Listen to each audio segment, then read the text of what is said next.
मंडळी एवढी 83 वर्षाची, आपले वडील जर रात्रंदिवस लोकांसाठी असूनही हा महाराष्ट्र पिंजून काढत असतील आणि तुम्ही त्यांनाच विचारता, ह्याच्यावरून कळतं की तुमचे संस्कार किती आहेत, तुम्हाला कशी घरात शिकवण मिळते.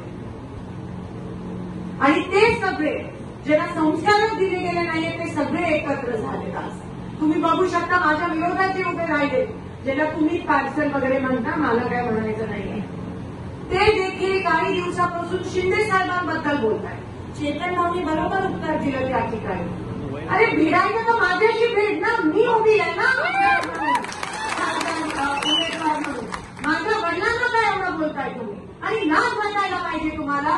ज्या माणसांनी संघर्ष केला, तुमची पावती नकोय, सगळं सोलापूरला माहिती की या माणसाचा संघर्ष काय ते, तुम्ही कोण येऊन आम्हाला सांगता? लाज वाटायला पाहिजे असं बोलायला.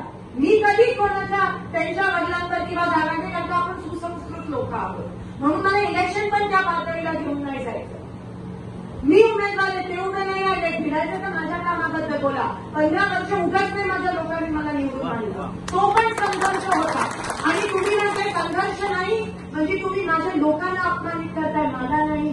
कारण का आमची लोक कामाला बघूनच निवडणुकीत मतदान करतात, दुसरी कोणती गोष्ट बघत नाही त्या ठिकाणी.